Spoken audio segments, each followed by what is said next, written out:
In today's medical moment, most of us are familiar with certain types of cancers, like breast cancer or melanoma, but they're much less familiar with uterine cancer and who it affects. Well, Dr. Mae Zakhour, she's a gynecologist oncologist. I saw a gynecological oncologist from Spectrum Health. There's a mouthful. She's here to help us better understand uterine cancer, its symptoms, and who might be at greatest risk. Good morning, doctor. How are you? Good morning. Thank you for having me. Absolutely our pleasure. Let's start with a definition. What is uterine cancer? And really, how prevalent is it in the United States? So uterine cancer is actually pretty common. There are two major types of uterine cancer that we think about. One is the much more common endometrial cancer, which affects the inner lining of the uterus. But we also rarely will see uterine cancers that actually arise in the wall of the uterus. More commonly, they're called sarcomas. But by far, endometrial cancer is more common. About 66,000 women per year in the United States will be diagnosed with endometrial cancer, and it is the fourth most common cancer in women that we see diagnosed every year. Oh my goodness, so it is in the top 5 for women out there, and you said, what 5,000 plus cases a month being diagnosed.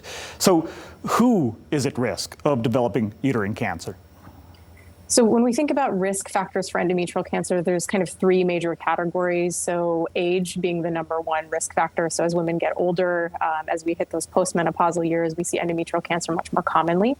The second risk factor is anything that increases the circulating estrogen levels in women's bodies. So the most common of which is obesity. So women who are overweight or obese are at higher risk of endometrial cancer, and women who are taking certain medications like hormone replacement therapy or tamoxifen, which is a medication for breast cancer. Those also increase the risk of endometrial cancer.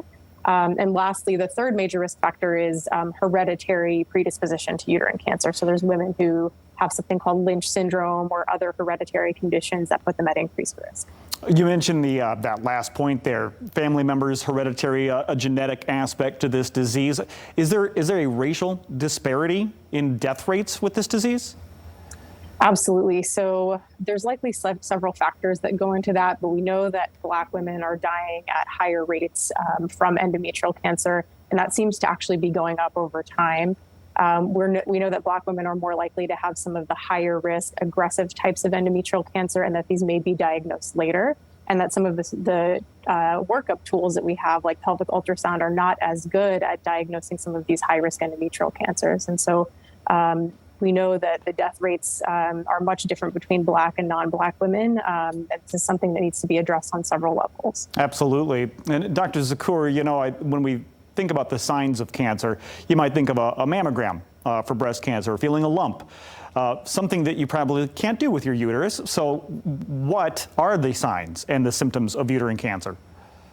So the most common thing is abnormal bleeding. In premenopausal women, that looks like bleeding between periods or heavier bleeding than women are used to having.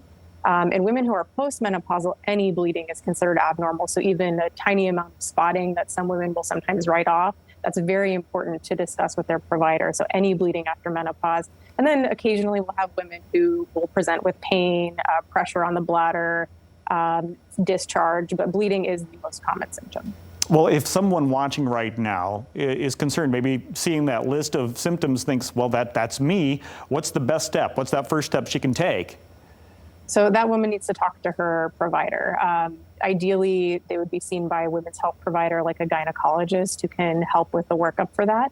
If a woman does not have a gynecologist, she can see her primary care provider and needs to mention those symptoms and request a referral to a women's health provider.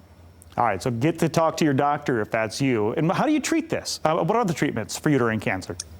So it really depends on the stage at which it's diagnosed. Most commonly, these are diagnosed at an early stage where they can be treated with surgery like a hysterectomy. But there are other treatment options for more advanced stage endometrial cancer. We sometimes are looking at chemotherapy and radiation. For early stage endometrial cancer in women who desire to preserve fertility, so in these younger women who are diagnosed, sometimes we use hormonal therapy. So the treatment strategy really depends on the woman's age, the stage of diagnosis, and what her preferences are. But there are treatment modalities that we have, and we will individualize it for each patient. Excellent. Dr. Zakhour, if someone's watching this right now and maybe they missed some of that information you were giving us, or maybe they want to take a deeper dive, I'm sure more information is, what, a mouse click or a phone call away? Yeah, so we have information on our Spectrum Health website, so www.spectrumhealth.org /services/cancer, and you can find more information on uterine cancer there. Perfect. Dr. Zakhour, thank you so much for the information and your time this morning. Thank you. Absolutely. Have a good morning. Yeah, you as well. For more information, as you heard, just head to spectrumhealth.org /services/cancer or call that toll-free number on your screen, 855-SH-CANCER.